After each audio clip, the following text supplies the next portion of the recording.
Welcome to Alpha Oil and Gas YouTube channel. Now, in this video, we are going to discuss weld fit up inspections for QA/QC engineer and inspector.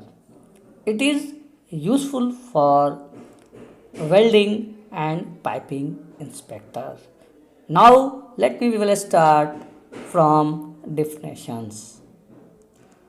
Weld fit up verifications or inspections is carried out at joining stage before welding are closely connected in accordance with standards. The good fit up of the joint is crucial for high quality welding, and poor fit up can make it difficult for welder to fuse both sides of the weld root. As a welding QC या piping QC जब हम लोग fit up inspections के लिए जाते हैं तो what are the task, what are the things you should check as a welding QC और piping QC during the fitup inspections और वेरिफिकेशंस. तो what are the task? The task is first one we will check material ID traceability verifications. The next है welder qualification verifications. The next one is weld joint preparation check. The next one is tack weld conditions analysis. The next one is weld joint fit up verifications. Weld fit up verifications में क्या क्या check करेंगे? Alignment check, dimensional check और orientation check. Then last one is documentation. जब हम लोग ये सारा टास्क है, जो भी एक्टिविटीज़ है, ये सारा चीज़ जब फिटअप इंस्पेक्शंस में चेक कर लेंगे तो देन हम लोग लास्ट में डॉक्यूमेंटेशन बनाएंगे. Then we will start one by one.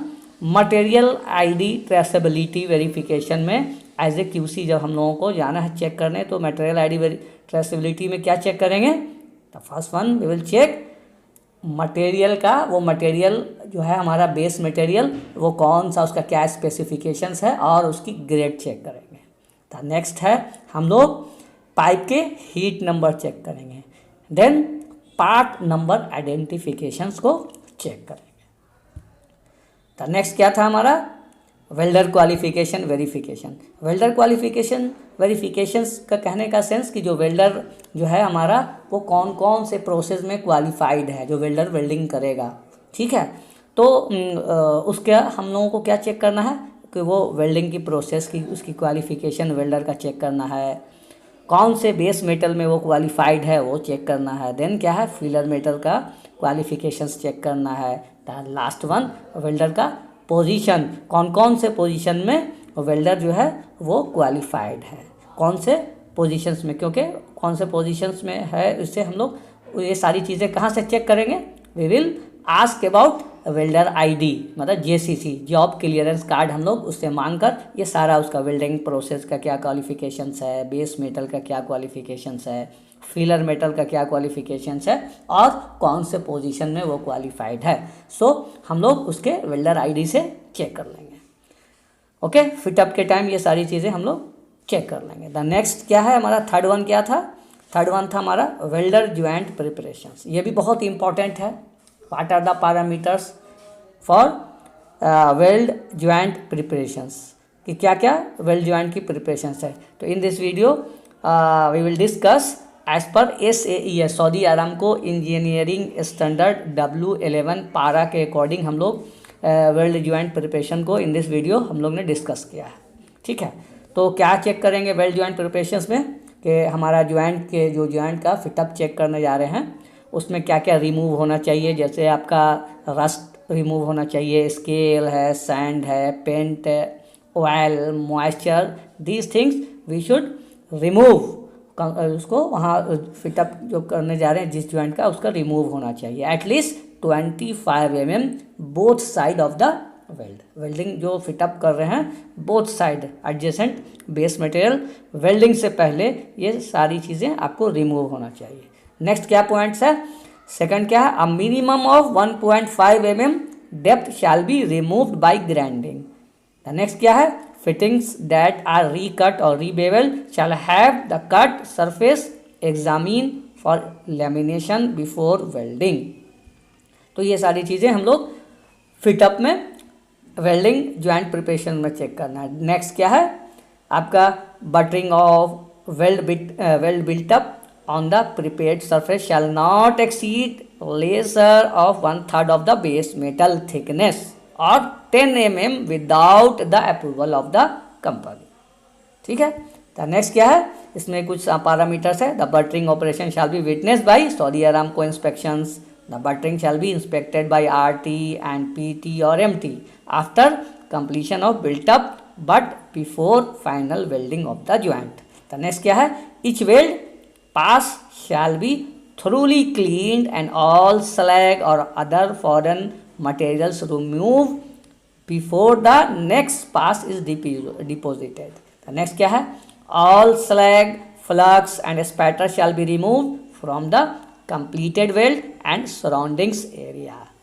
next है for SS steel and non-ferrous material shall be cleaned with grinding wheels or stainless steel brushes not previously used on other material। sometime क्या करता है welder का CS का wire brush है उसको SS के pipe में भी वायर ब्रश में क्लीन करने में यूज़ कर लेता है। तो हम लोगों को इसको अवॉइड कराना है। क्यों? क्योंकि अगर आप CS का ब्रश SS के पाइप में अगर क्लीनिंग में आप वो वायर ब्रश यूज़ कर लेंगे तो कंटामिनेशन होने का चांसेस है। So we can't allow.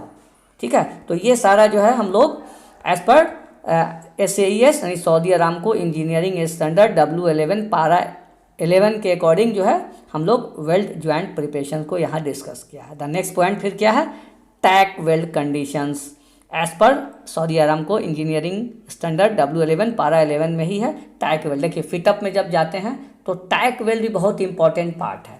अब QC क्या होता है ये तो टेम्पोररी होता है बट सम टाइम क्या होता है लोग जनरली आपसे कंस्ट्रक्शन या फिटर बोलेगा सर ये तो हम लोग वेल्डिंग के टाइम इसको तो रिमूव कर देते हैं कोई इशू ज़्यादा नहीं है। बट टैक वेल्ड को भी चेक करना है।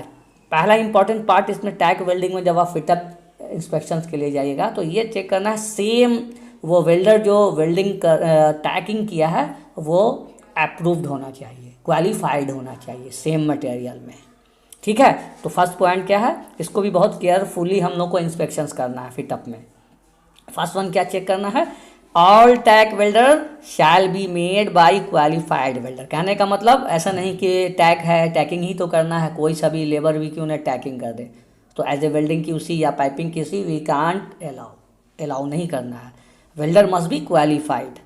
द नेक्स्ट पॉइंट क्या है ऑल टैक्स और temporary weld shall be perform with the same care material electrode minimum pre heat procedure that are use for permanent weld. कहने का सेंस कि आप टैक वेल्ड जो कर रहे हैं सेम केयर करना है जो आप नॉर्मल किसी भी वेल्डिंग ज्वाइंट के लिए करते हैं। सेम इलेक्ट्रोड सेम मटेरियल के लिए जो इलेक्ट्रोड यूज़ होता है ठीक है उसका मटेरियल्स का उसकी प्री हीट सारा चीज़ सेम यूज़ करना है। तो नेक्स्ट क्या है इंपॉर्टेंट चीज़ क्या है टैकिंग जब आप जाइएगा फिटअप चेक करने तो हमको ये चेक करना है ऐसा नहीं कि किसी भी उसका कोई भी लेंथ टैकिंग का कोई भी लेंथ कितना भी लेंथ है लंबाई है चलेगा या उसकी कोई भी थिकनेस मोटा विड्थ है वो भी चलेगा नहीं। एज़ पर स्टैंडर्ड जो बोलता है एज़ पर स्टैंडर्ड उस स्टैंडर्ड को फॉलो करते हुए भी हम लोगों को टैग का वेल्ड कंडीशंस को चेक करना है। तो how much thickness maximum thickness जो रेंज है 3.2 से 4.8 mm इसकी थिकनेस है जो इसको मेंटेन कराना है। Length should not exceed 12.5 to 25.4 mm ये स्टैंडर्ड है। ये एज पर SAES इसके अकॉर्डिंग इतना ही रहना चाहिए। The minimum number of tag weld ये भी बहुत इंपॉर्टेंट है कि आप एक पाइप का जो फिटअप चेक करने जा रहे हैं पाइप का तो उसके लिए आपको कितना जो है how much tacking number of tacking रखना है। तो देखिए उसका कुछ स्टैंडर्ड दिया गया है। If the pipe diameter 101.6 mm मतलब 3.5 इंच का अगर पाइप है तो 3 टैग शुड बी अलाउड उससे लेस देन अगर तो। नेक्स्ट क्या है पाइप डायमीटर एबव 101.6 mm यानी 3.5 इंच से एबव है तब हम लोग जो है minimum 4 tack we can allowed. ठीक है, तो ये सारी चीज़ें हम लोग ड्यूरिंग फिटअप इंस्पेक्शंस में चेक करेंगे। पाइप का जब फिटअप इंस्पेक्शंस के लिए जब बुलाता है कंस्ट्रक्शंस वाले, तो हमको ये सारी चीज़ें चेक करना है। The next, tack weld that are to be incorporated into the final weld shall be thoroughly clean, prepared at each end and inspected for crack. Any crack tag shall be removed before welding the joint. Next है, if the tag welds are to be incorporated into the final root pass, weld are made with a different process or electrode than the root pass. Then the tack weld process and electrode shall have been used as the root pass for an appropriate procedure qualifications. The next है point, bridge tag are acceptable, but such tags must be made completely within the weld groove and shall be completely removed prior to the completion of weld. तो इस तरह से हम लोग tag weld का condition check करेंगे। Next point क्या था, वेल्ड ज्वाइंट फिटअप का वेरिफिकेशंस एज पर WPS। देखिए फिटअप का वेरिफिकेशन, वेल्ड ज्वाइंट का फिटअप वेरिफिकेशन में जनरली एज ए QC जो है हम लोग को क्या चेक करना होता है, root gap, root face, bevel angle, include angle, ये सारी चीज़ें चेक करना होता है। तो हम लोग देखिए एक चीज़ इसमें और बहुत इंपॉर्टेंट है, बेवल एंगल जो है कार्बन स्टील के लिए एज पर B31.3 के अकॉर्डिंग क्या होता है, फॉर CS मटेरियल के लिए 35 ± 2.5 टॉलरेंस होता है, ठीक है, और SS के लिए 37.5 डिग्री होता है, ठीक है। तो अब यहाँ हम लोग आ जाते हैं एज पर ड्राइंग, यहाँ एज पर फिगर क्या है, यहाँ बट ज्वाइंट का एक एग्जांपल लिया है हमने सिंगल वी ज्वाइंट के लिए। तो बेवल क्या है 37.5 ± 2.5, इंक्लूड एंगल क्या है 75 ± 5 डिग्री, रूट गैप क्या है 3.2 से ± 0.8 mm इसका टॉलरेंस है, root face 1.2 ± 0.8 mm। As a QC जब हम लोग इसको फिटअप इंस्पेक्शंस के लिए जाएंगे तो जो वेल्ड ज्वाइंट फिटअप वेरिफिकेशन करेंगे तो क्या चेक करना है, रूट फेस, रूट गैप और बेवल एंगल, ये सारी चीज़ें हम लोगों को चेक करना है as a QC, welding QC और पाइपिंग QC जब भी फिटअप के लिए जाएंगे। इंपॉर्टेंट चीज़ है कि अगर हम लोग इसको केयरफुली चेक नहीं करें, सपोज रूट गैप को हम लोग मेंटेन नहीं कर पाए, आँख बंद करके या सही से केयरफुली चेक नहीं किया, पास कर दिया, रूट गैप ज़्यादा भी है तो या कम है तो भी एक्सेप्ट कर लिया, तो उसका नेक्स्ट स्टेप जब वेल्डिंग होगी तो क्या प्रॉब्लम्स आएगा, क्या होगा, जब रूट गैप का साइज़ बहुत ज़्यादा हो जाता है, अगर आप बहुत ज़्यादा मैक्सिमम यहाँ आपका दिया 3.2 ± 0.8 mm, आपने मान लिया 7 mm 6 mm एक्सेप्ट कर लिया 8 mm, तो क्या इश्यू होगा, if the root gap is too large तो क्या होगा, जब वेल्डिंग होगी तो क्या होगा, एक्सेस पेनिट्रेशन मिलेगा। नेक्स्ट क्या होगा, बर्न थ्रू ज़्यादा मिलेगा, श्रिंकेज ग्रुप्स होने का चांसेस है, गैस इंट्रैपमेंट होने का चांसेस है, ठीक है। तो नेक्स्ट क्या है, अगर गैप का साइज़ आपने कम है, सपोज स्टैंडर्ड के हिसाब से बहुत ज़्यादा आपने कम रख दिया या 2 mm 3 mm से भी कम है, तब क्या होगा, गैप का साइज़ अगर बहुत स्मॉल में भी आप एक्सेप्ट कर लेते हैं तो भी इश्यूज़ क्या होगा, इनकम्प्लीट पेनिट्रेशंस होगा, इनकम्प्लीट रूट फ्यूज़न मिलेगा, स्लैग इंक्लूजन होने का चांसेस है, और एक डिफेक्ट है रूट कॉन्केविटी, जब वेल्डिंग होगी तो रूट कॉन्केविटी के भी होने का चांसेस है। इसलिए हम लोग को बहुत ही केयरफुली रूट गैप चेक करना है। सेम है, अगर रूट फेस को आप केयरफुली चेक ना किया, रूट फेस तो बहुत ज़्यादा दे दिया, ज़्यादा लार्ज है, तो क्या इश्यूज़ आ सकता है, इनकम्प्लीट रूट पेनिट्रेशन इसमें भी आने का चांसेस है और इनकम्प्लीट रूट फ्यूज़न होने का चांसेस है। नेक्स्ट क्या है, अगर रूट फेस अगर बहुत स्मॉल हो गया, एज़ पर स्टैंडर्ड जो दिया है ऊपर में उससे कम है, तो क्या होगा, एक्सेस पेनिट्रेशन का चांसेस हो जाता है, इसमें भी बर्न थ्रू का चांसेस है, रूट कॉन्केविटी का चांसेस है, रूट अंडर कट आने का मोस्ट प्रोबेबल चांस होता है, रूट फेस अगर बहुत ज़्यादा स्मॉल होता है तो ये सारी चीज़ें हैं as a welding QC during fit up inspections के टाइम हम लोग को चेक करना है। सेम है, अगर आपका इंक्लूड एंगल बहुत ज़्यादा लार्ज हो जाता है तो क्या इश्यूज़ आएगा, एक्सेस पेनिट्रेशन का चांसेस बढ़ जाता है, इनकम्प्लीट फील्ड ग्रूव होने का चांसेस है। अगर आपका इंक्लूड एंगल अगर स्मॉल हो जाए, बहुत छोटा रख दिया जाए, मतलब एट पर स्टैंडर्ड नहीं, तो क्या होगा, इनकम्प्लीट रूट पेनिट्रेशन और इनकम्प्लीट रूट फ्यूज़न होने का चांसेस है, एक्सेस कैपिंग होने का चांसेस है, स्लैग इंक्लूजन होने का चांसेस है और पुअर टॉ ब्लेंड होने का चांसेस है। तो इस तरह से हम लोग को चेक करना है। ये सारा चीज़ जो आपका ड्यूरिंग फिटअप इंस्पेक्शंस के लिए व्हाट आर द टास्क है, ये जो टास्क मैंने बताया, material ID, welder qualifications, weld joint preparations, tack weld conditions, weld joint fitup, ठीक है। ये उसके बाद है डॉक्यूमेंटेशन, ये सारी चीज़ें हम लोगों को चेक करना है। ये तो सारी चीज़ें आपने जब चेक कर लिया, आपको सब चीज़ ओके लगा कि जो भी आपका पैरामीटर्स था फिटअप में सब ओके है, देन सबसे इंपॉर्टेंट चीज़ है कि जब फिटअप के लिए आप जाते हैं तो what are the gauge to use as a QC. Welding QC जब फिटअप के लिए चेक करने जाता है तो what are the gauge to need, कौन कौन सा गेज की ज़रूरत पड़ती है, तो कौन का आपके पास एटलीस्ट हाई लो गेज होना चाहिए, ठीक है, फिटअप के टाइम। इसका पर्पस क्या है, use to check the root gap and linear misalignment. Misalignment को चेक करने के लिए हाई लो गेज से हम लोग क्या चेक कर लेते हैं, रूट गैप और लीनियर मिसअलाइन। इससे एक बहुत इंपॉर्टेंट है मिसअलाइनमेंट जो है, हम लोग गैप जब फिटअप चेक करने जाते हैं, हाउ मच मिसअलाइनमेंट, ऑलरेडी मैंने प्रीवियस भी वीडियोस में बताया है, 1.5 mm मिसअलाइनमेंट मैक्सिमम हम लोगों का एज पर स्टैंडर्ड अलाउ कर सकते हैं। तो हम लोग हाई लो गेज के हेल्प से we can check root gap and linear misalignment. The next क्या है, टेपर गेज भी है, वेल्डिंग क्यूसी या पाइपिंग क्यूसी के पास होना चाहिए। पर्पस क्या है, it is use to check the root gap. Root gap का हमको जो 3.2 प्लस माइनस 0.8 mm है, तो हम लोग जो स्टैंडर्ड है इसको हम लोग टेपर गेज से चेक कर सकते हैं। द नेक्स्ट क्या है, ब्रिज कैम गेज, इसी को हम लोग वेल्डिंग गेज ही बोलते हैं। इसका क्या पर्पस है, the bridge cam is typically use to measure depth undercut butt weld reinforcement, weld की हाइट भी नाप सकते हैं, अंडर कट भी मेजर कर सकते हैं। ये सारी चीज़ें हम लोग ब्रिज कैम गेज या वेल्डिंग गेज से मेजर करते हैं। इट मीन्स कि ड्यूरिंग फिटअप इंस्पेक्शंस में हम लोग के पास एटलीस्ट कम से कम high low gauge, taper gauge, bridge cam gauge या वेल्डिंग गेज होना चाहिए, ठीक है। तो ये तो हो गया कि इस तरह से चेक कर लेंगे। टेपर गेज देखिए, दो पाइप के बीच में गैप है, उस गैप में से सिंपली डाल के चेक कर सकते हैं। देखिए यहाँ पर कितना आ रहा है, 7 mm, बहुत ज़्यादा है, तो हम इसको रिजेक्ट करेंगे, बोलेंगे इसका टैकिंग काट के दोनों पाइप को और क्लोज करने का।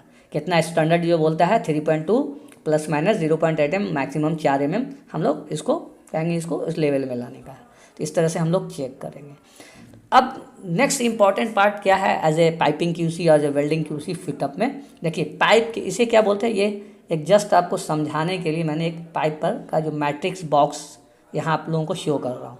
क्या होता है, ये सारी चीज़ एज पर ड्राइंग जो है यहाँ पर बनाया हुआ है, इसको बोलते हैं क्या है, मैट्रिक्स बॉक्स। इसमें सारा ज्वाइंट का डिटेल्स दिया होता है। जब आप ये सारी चीज़ ऊपर में जो मैंने बताया फिटअप में क्या क्या टास्क है जो चेक करते हैं, जब आप कोई ज्वाइंट को जब एक्सेप्ट कर लिए, सारा पैरामीटर्स ओके है, देन हम लोग क्या करते हैं, फिटअप के बाद पाइप के ऊपर देखिए यहाँ फिटअप में कॉलम बना हुआ है, यहाँ पर आपको साइन मार देना है। पाइपिंग क्यूसी या वेल्डिंग क्यूसी जो भी फिटअप जा रहा है चेक करना है, तो पहले मारने से पहले आप सारा इसमें एज पर ड्राइंग चेक कर लीजिए। देखिए जैसे यहाँ दे रखा है D47-P00436-09, क्या है ये D47 क्या है, ये एरिया है, P00436-09 ये ड्राइंग का नंबर है, ये क्या है, रिवीजन है। ड्राइंग में ऑलरेडी राइट साइड में कॉर्नर पर लिखा रहता है ड्राइंग का रिवीजन, वो यहाँ मेंशन कर दिया है। आइसोमेट्रिक कहने का होता कितने इंच की लाइन है, 30 इंच की लाइन है, लाइन नंबर क्या है P00436 डैश, फिर नेक्स्ट क्या है 6SD0P02, ये इस लाइन का, इस पाइप का स्पेसिफिकेशन है। ये आपको पाइप जहाँ से ख़रीदते हैं, मैन्युफैक्चरिंग कंपनी जब आती है तो वो आप स्पेसिफिकेशन वहाँ से लेके डाल सकते हैं। ये सारा मैट्रिक्स बॉक्स कौन बनाता है, पाइप फिटर बना के रखता है। अब आपको क्या करना है, जस्ट एज पर ड्राइंग क्या क्या सारा डिटेल्स चेक कर लेना है क्रॉस, और उसको जब सब चीज़ ओके है तो यहाँ पर फिटअप के जो कॉलम बना हुआ है उस पर साइन मार दीजिए कि हाँ एक्सेप्ट है। नेक्स्ट क्या है, शेड्यूल, उसमें ऑलरेडी आपके ड्राइंग में इसकी थिकनेस यानी पाइप की थिकनेस क्या है वो लिखा रहता है, यहाँ मेंशन है। स्पूल, स्पूल कहने का मतलब दो पाइप को हम लोग फिटअप चेक कर रहे हैं, एक पाइप का स्पूल का नंबर क्या है C है, दूसरे वाले पाइप का स्पूल का नंबर D है, तो स्पूल C to D है। पाइप का हीट नंबर लिखा हुआ, देखिए C जो स्पूल है उसका हीट नंबर 298308 है, दूसरा स्पूल D है उसका भी स्पूल का हीट नंबर 298093 लिखा हुआ है। ये WPS है, ये आप नहीं भी लिखेंगे चलेगा, ये वेल्डिंग क्यूसी लिख लेगा, ठीक है। नेक्स्ट वेल्डर आईडी, ये भी वेल्डिंग क्यूसी, अगर आप कोई वेल्डर है खड़ा हुआ है उसका वेल्डर आईडी चेक करके आप वेल्डर नंबर भी डाल सकते हैं, ठीक है। अब यहाँ पर फिटअप है, अब ये सारी चीज़ें आपको करेक्ट लग रहा है कि हाँ एज पर ड्राइंग है, सारी चीज़ें ओके है, तो आप फिटअप पर आप यहाँ पर एज ए क्यूसी यहाँ पर साइन कर सकते हैं। ठीक है, जब वेल्डिंग कंप्लीट हो जाएगी तब यहाँ पर क्यूसी फिर वीटी यानी विजुअल इंस्पेक्शन पर आकर यहाँ पर फाइनल साइन मारेगा। जस्ट मैंने एक एग्जांपल आपको समझाने के लिए कि इस तरह से पाइप के ऊपर ये जो है मैट्रिक्स बॉक्स बना होता है, आप इनिशियल साइन कर सकते हैं कि इस डेट को हमने इस फिटअप को इंस्पेक्शंस किया। ठीक है, तो इस तरह से as a welding QC we have to check. Now सबसे एंड में हम लोग फिटअप इंस्पेक्शंस रिपोर्ट बनाएंगे डॉक्यूमेंटेशन में। ये फिटअप इंस्पेक्शंस रिपोर्ट का फॉर्मेट है। इस तरह से हम लोगों को सारा डिटेल्स फिल करना है। देखिए क्या है इसमें, सबसे पहले आइसोमेट्रिक ड्राइंग नंबर है, नेक्स्ट है line number, revision number, line class, spool number और joint number, weld joint number जिसका आप फिटअप कर रहे हैं।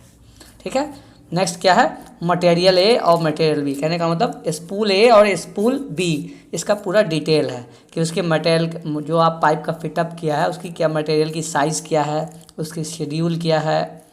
ठीक है, मटेरियल का ग्रेड क्या है, आइटम नंबर, हीट नंबर। ठीक है, उसी तरह फिर अगेन स्पूल बी का डिटेल है, क्या है साइज़, उसकी size, schedule, material grade, item, heat number.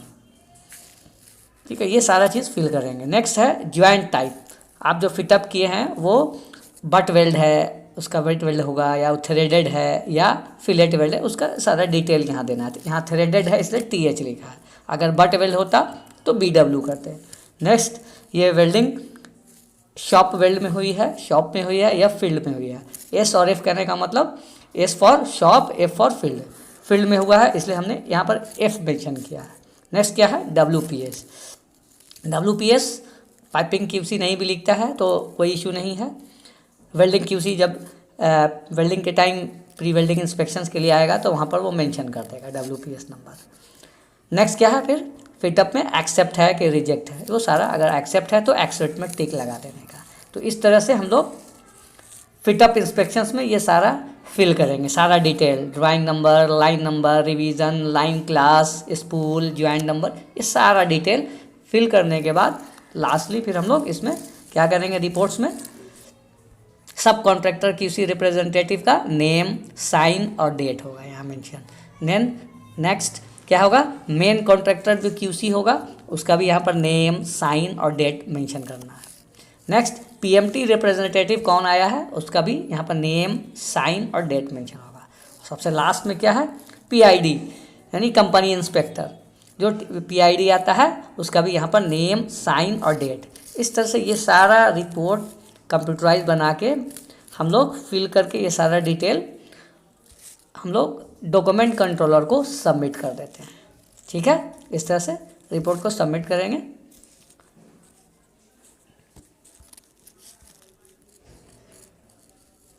Thank you for watching this video. Next video I will come with new updates.